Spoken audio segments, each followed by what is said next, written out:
Le décret Marcourt a amené une réorganisation au niveau de l'architecture de la formation. Pour le bloc 1, il y a une unité qui est particulièrement concernée par le jeu. L'équipe d'enseignants a voulu essayer de mettre en place un projet en interdisciplinarité et qui était un projet qui pouvait fédérer l'ensemble des étudiants à réfléchir autour de ce projet, autour d'activités à proposer à des enfants. Nous avons plusieurs écoles qui participent. L'intérêt était d'essayer de mettre ensemble des écoles qui venaient de différents lieux, où seulement les 4e années primaires participaient au projet, et donc nous regroupons à peu près 260 élèves pour participer à ce projet.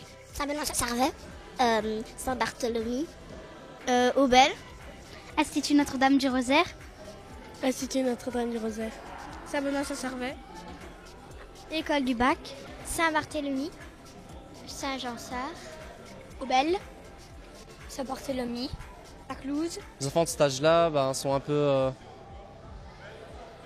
s'intègrent quand même bien dans un groupe, du coup ils n'ont pas forcément de bien se connaître pour jouer. Ici on le voit très bien, ils n'ont pas forcément besoin de parler, ils ont juste à bouger et c'est ce qu'on leur demande de toute façon.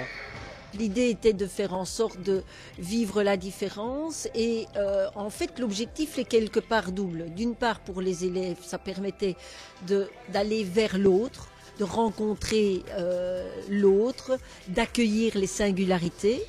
Et pour nos étudiants, c'était une manière d'amorcer le travail, je dirais, lié à leur propre métier, les introduire progressivement dans cette logique de l'animation. Après, il y avait l'idée de mobiliser les étudiants autour des 5 sens. De les faire réfléchir sur une série de défis qu'ils pouvaient mettre en place, 1, 2, 3, voire les 5 sens, mais enfin 1 ou 2 sens en tout cas. Puis, il y a eu l'idée d'un scénario de départ parce qu'il faut toujours impliquer les enfants dans une histoire. Et donc, eux ont choisi, les étudiants ont choisi de prendre le thème général des super-héros.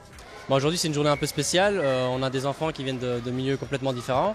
Le gros thème, c'est vivre la différence. Et on a décidé, nous, de vivre la différence au travers des super-héros, puisque on sait tous qu'il y a plein de super-héros différents. Il y a une personne à l'intérieur de la boîte et les enfants vont devoir récupérer des super-pouvoirs dans les activités qu'ils vont faire en groupe. Et leur macaron, c'est d'ouvrir la boîte et de libérer le super-héros de la joie et du bonheur. Il y a 16 postes au total, il y a 24 équipes d'enfants, 16 postes au total. Les 16 postes voyagent tantôt dans l'utilisation plutôt du petit matériel, travaillent plutôt sur de l'habileté quelquefois fine, quelquefois des habiletés plutôt de type lancer, tirer, pointer. D'autres activités mettent en place des ballons, d'autres activités travaillent plutôt sur des grands mouvements fondamentaux gymniques. Alors il y a des ateliers qui sont un peu plus plongés dans l'obscurité pour faire travailler d'autres sens, bien évidemment, une fois que les enfants sont privés de la vue. Donc voilà, on a toute cette variété-là pour proposer aux enfants vraiment une diversité de stimulation, de gestes, de mouvements, de manipulation de matériel, pour que ça soit riche aussi au niveau moteur, puisque c'est quand même ça aussi la formation et le sens de l'éducation physique. Voilà. Il y avait un slalom, il y avait un petit jeu, puis après on devait passer en dessous d'une couverture, puis après il y avait de nouveau un petit jeu, puis après il y avait des cerceaux, on devait mettre un pied chaque fois, mais sans se lâcher tout le temps. Ils sont en ligne, il y en a qui sont attachés par les mains, il y en a qui sont attachés par les pieds.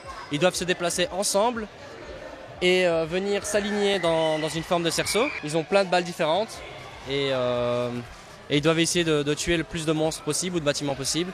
Et suite à ça, on leur donne un macaron ou pas. C'est aussi engagé en tant que scénariste. Du coup, on est et responsable de notre jeu et responsable de la journée globale. Du coup, on trouve ça cool, quoi. L'obligation de s'entendre, l'obligation d'arriver à un consensus sur, par exemple, le scénario, l'obligation de travailler avec d'autres, de mettre en place des temps de travail, de définir un fil conducteur à son activité et puis de décider de l'activité qu'on va donner. Donc tout ça, c'est très propre à la notion de projet.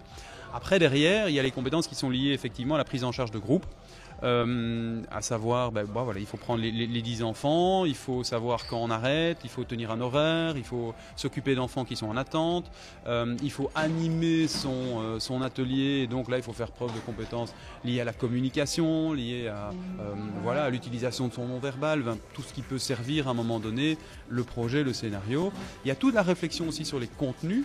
qui est pas simple à mettre en place parce que il faut pas oublier qu'ils étaient en réto l'année dernière, hein, les étudiants qui sont ici, et donc on leur a demandé de faire des choses assez difficiles, de respecter l'idée des 5 sens, de respecter une thématique, d'avoir un timing donné, dans un espace donné, c'est pas facile du tout à faire. Voilà, c'est une belle porte d'entrée, je trouve, dans l'animation, dans la prise en charge d'enfants, dans des groupes restreints, c'est vraiment super pour eux à ce niveau-là.